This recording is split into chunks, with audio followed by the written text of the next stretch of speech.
Welcome to the Body, Soul, and Spirit podcast. I am so excited today for what we are going to discuss and talk about. And we spoke about bitterness, and perhaps the question that we left lingering is, could bitterness be the root cause of perhaps the fact that I have not grieved correctly? And I hope that really challenged you. I heard so much feedback from you guys regarding that. Many of you expressed how it made so much sense. And it's almost like I put language to a lot of the things that many of you were feeling. So I want to just dive in this week. And I want us to really think about what it means to move forward. What does that look like? I think it is not something that we wake up thinking, such as, I think I'll stay stuck in my life, or I think I will stay stuck in this bitterness, or I think I want to just, maybe I have had some sort of defeat or failure or a setback, and I think I'll just stay here and park here. Nobody does that. It's the desire of all of our hearts to really push forward and move forward, and we can call it advance. Nobody wants to stay stuck. But when we define the word moving forward or a forward motion, it's what it really means and signifies is it's choosing to put and use all of our energy for the things that are going to be enrich our lives, I should say, or that are important to our lives. They're going to bring meaning to your life. It's choosing not to continue to exert your energy back in the past or back to situations that maybe don't bring out the best you. Moving forward is really harnessing your energy and using it to what's ahead, towards the right path, not towards a destructive path, not towards the path of maybe resentment, not towards the path of unforgiveness, not towards the path of anger, and you've been brewing in it for many years or months or weeks. But moving forward is really harnessing your energy. Moving forward, it has this significance of you're on the right path. You go on social media nowadays, and there's so many reels and so many GIFs and so many different quotes that talk about moving forward. And, oftentimes when people have maybe left us and, somebody says, oh, well, we're not supposed to meant to be with you. And it's just almost like it has this kind of meaning or significance, like if we're all moving forward. But truly becoming self-aware and really asking that question, am I really moving towards the right path? Is that really the right path that God designed for me? Is that really the right path that God orchestrated? And for those of you that really have that relationship with God, it's so important for us to discern His voice, and sometimes if we've gotten off that right path, that we can come back to the right path. That is His grace and that is His mercy, that He really talks to His children individually, and He really lets us know and puts us on the right path when we've been wrong, when we have wronged, and He just has a way of aligning us back into that right path. So when we talk about moving forward, it's putting your energy. Now think about the things that you are putting your energy in, because your thoughts are also creating energy, your emotions. And oftentimes we're harnessing our energy in the wrong things. We're putting our energy into some form of meditation. We're putting our energy into some thought, some way of thinking. And that's really creating a lot of energy for us. And so when we talk about moving forward, you're actually harnessing your energy, right? Which is your thoughts, your emotions, your time, all of this part of you that creates this energy. You're using it towards the right path. So if the thoughts are maybe the thoughts that you're harnessing, and you're using all of this energy to these negative thoughts, it's not really leading you towards a forward path, a forward motion, but rather you are going to get stuck. And oftentimes that happens more often than not. So I want to talk about today about beliefs that promote distress. What are the beliefs that you have? A system of beliefs. Remember, a thought that has been meditated on for a long time starts to create beliefs. And it's possible for us to look at the same situation, but maybe we all have different beliefs about that situation. And when we think about beliefs, we have to look at and identify beliefs that are promoting distress in our lives. What are those thoughts that have turned into a belief? In other words, you believed that thought. It became true for you. And now it created a system of belief, but it promotes distress. And those are the things that we want to identify.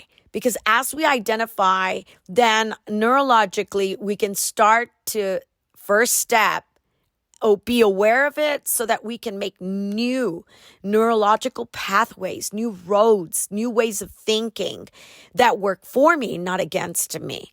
And keep in mind that your thoughts are very powerful. Your thoughts create energy. Your thoughts create roads and paths that create a belief system.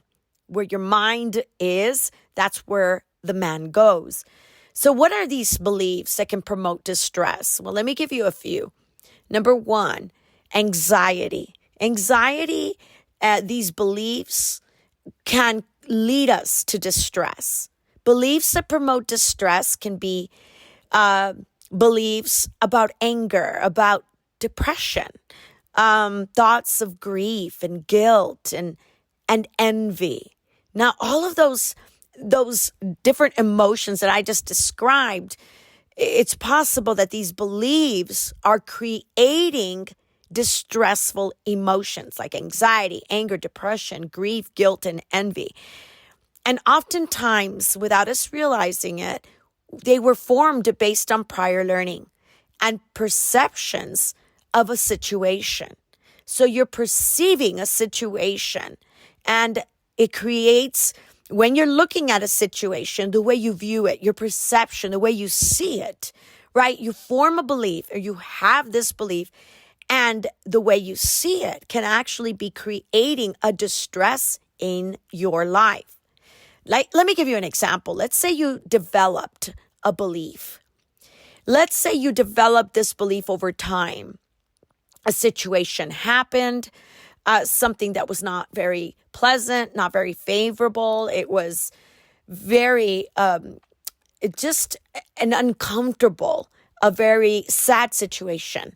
Now, based out of that situation, you developed a belief that you are unlovable. Maybe you were rejected, and now you developed a belief that you're unlovable. Maybe you were abused, and you now developed a belief that you are unlovable. And that belief maybe could be that now you feel incapable. Or you now have this belief, you developed a belief that people are untrustworthy. You developed these beliefs, they came from somewhere. It was developed through experiences. And then it started to form what we call schemas.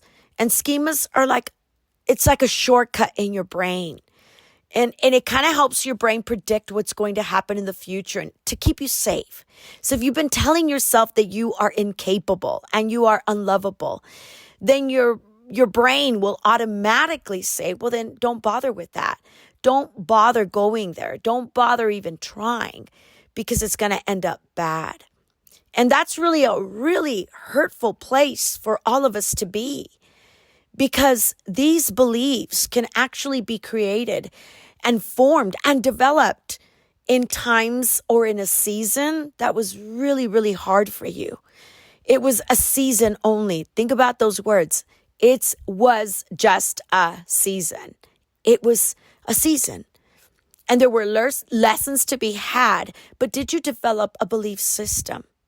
I can't tell you how many times I've talked to people, and it's almost like these belief systems start to be created in just that season. And we must be conscious of what kinds of beliefs we developed that are now promoting this distress in our lives.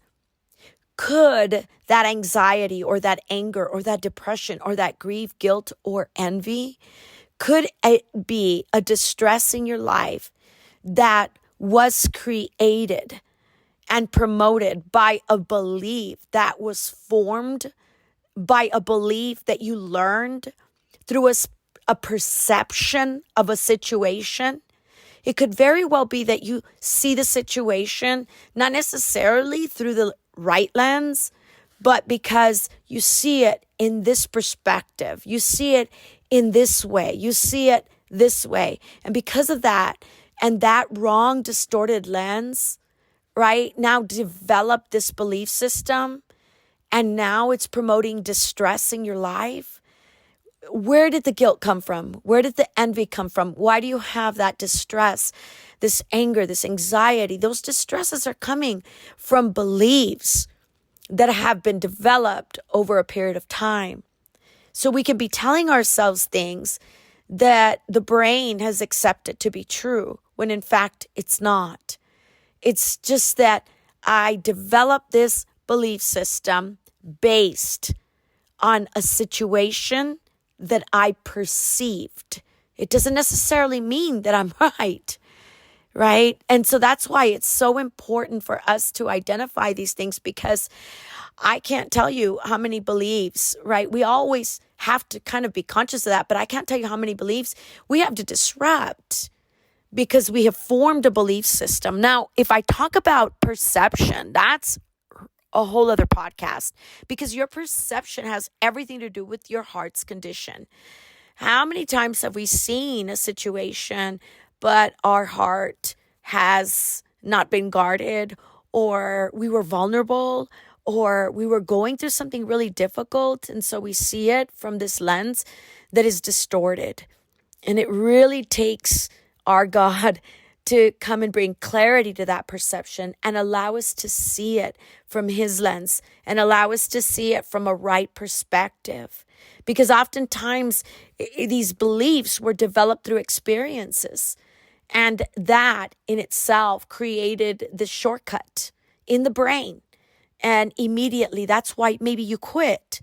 That's why you have these distressful emotions that rise like anxiety. The brain formed a shortcut.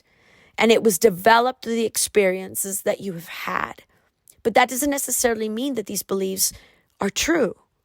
It could have been developed by those experiences. And so it's really, when you think about our difficulty moving forward, and it's like you almost feel stuck, right? And when you think about moving forward, sometimes people have a really hard time with that. They can't seem to come out of a season. They can't seem to get out of their own head, or they're resisting the moving forward. And it's also often the result of fear that's been ingrained in our autopilot. It's just our go-to. And so we have these conscious thoughts, maybe we don't put language to it, but we think it. Hey, I'm incapable, so I don't even try. I'm unlovable, so I don't even try. Because if I do, it's going to hurt too much. And we don't really think about it, right? It's not necessarily in our conscious mind. It could be in our subconscious mind. It's not something that we really think about. It's kind of like the yellow light, I should say, and the traffic stop. If it turns yellow, you don't really think about, what do I do now? Do I stop or go? No, to yield, right? To slow down, hey, it's automatic. And sometimes some of these belief systems that have been developed over a period of time are really creating this distressful emotion. So what I want you to gather from this week is I want you to start to notice those distressful emotions. They're causing stress.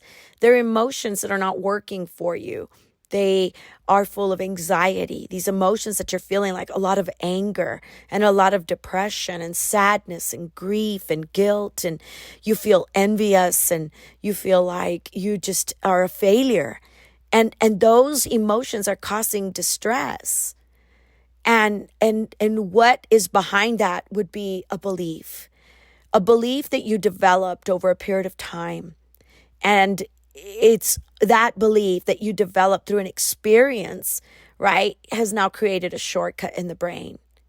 So I want to challenge you today and this week to think about distressful emotions. They're bringing a lot of stress to you, and you're overthinking something. And it's these beliefs that now you've developed because of a season in your life. Think about that. And I want you to really identify those beliefs, because it's possible for your mind to reject those thoughts and really recreate new ones.